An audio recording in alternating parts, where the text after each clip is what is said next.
నూనె అనేది ఎక్కువ పీల్చుకోకుండా టేస్టీగా క్రిస్పీగా రావాలంటే ఉప్మా రవ్వతో ఇలా ట్రై చేసి చూడండి. టేస్ట్ అయితే చాలా బాగుంటాయి. టీ టైం స్నాక్స్ కింద బ్రేక్ బాక్స్లో పిల్లలకి ఇస్తే ఎంతో ఇష్టంగా తింటారు.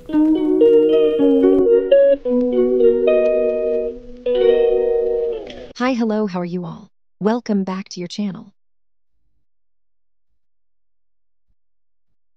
ఉప్మా రవ్వతో ఇలా ట్రై చేసేటప్పుడు ముందరగా సగ్గుబియ్యాన్ని ఒక పావు కప్పు తీసుకొని బాగా మెత్తటి పౌడర్ కింద ఆడించుకోవాలండి.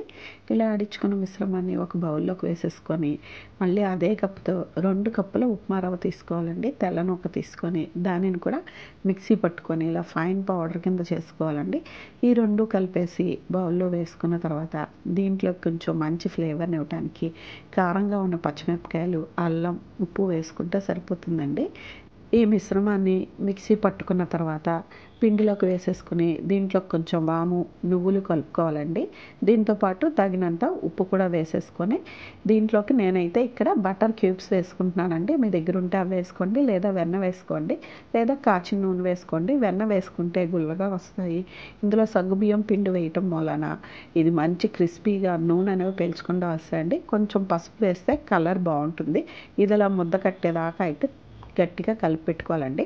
ఇప్పుడు కొంచెం కొంచెంగా నీళ్లు పోసుకుంటూ ఈ పిండి మిశ్రమాన్ని అయితే కలుపుకోవాలండి.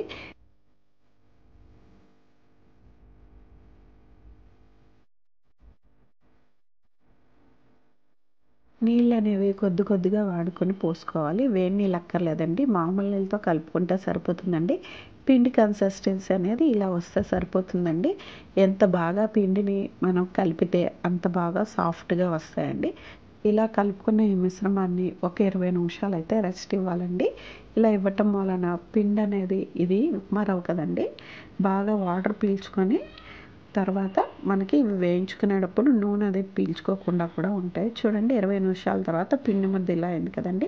ఇప్పుడు దీన్ని మనం చిన్న చిన్న పార్ట్స్ కింద ఉండల కింద చేసుకొని దాన్ని చపాతీ కర్రతో రోల్ చేసుకోవాలండి. చపాతీలా ఒత్తుకోవాలి. ఒత్తుకునేటప్పుడు సైజ్ అనేది ఆ థిక్నెస్లో ఉండాలి. అవి ఒత్తుకునే లోపల ఇక్కడ కడాయిలో నూనె పోసి వెలిగించుకుందామండి. నూనె కాగే లోపల ఇవైతే మనం తయారు చేసేసుకోవచ్చు.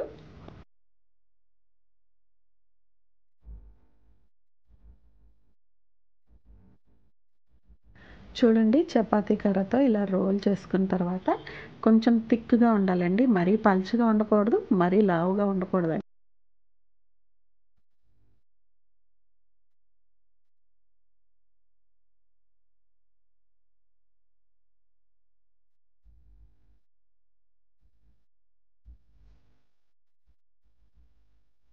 చూడండి ఈ థిక్నెస్ ఉంటే సరిపోతుందండి. ఇప్పుడు దీన్ని మనం చాకుతో డైమండ్ షేప్లో కట్ చేసుకోవాలండి, లేదా మీకు నచ్చిన షేప్లో అయినా కట్ చేసుకోవచ్చండి ఇవి.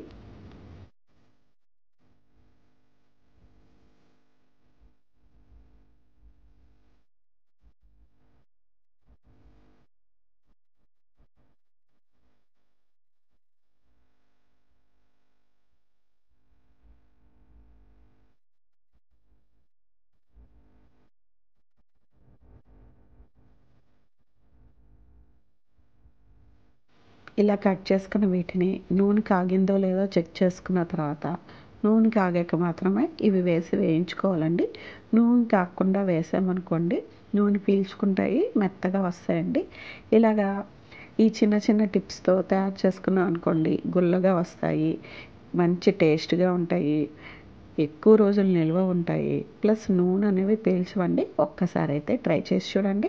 నాదొక చిన్న రిక్వెస్ట్ అండి, ఎవరైనా కనుక ఫస్ట్ టైం నా ఛానల్ చూస్తున్నట్టయితే మీకు వీడియోస్ నచ్చాయనుకోండి లైక్ చేయండి, మీ ఫ్రెండ్స్ అండ్ ఫ్యామిలీ మెంబర్కి షేర్ చేయండి.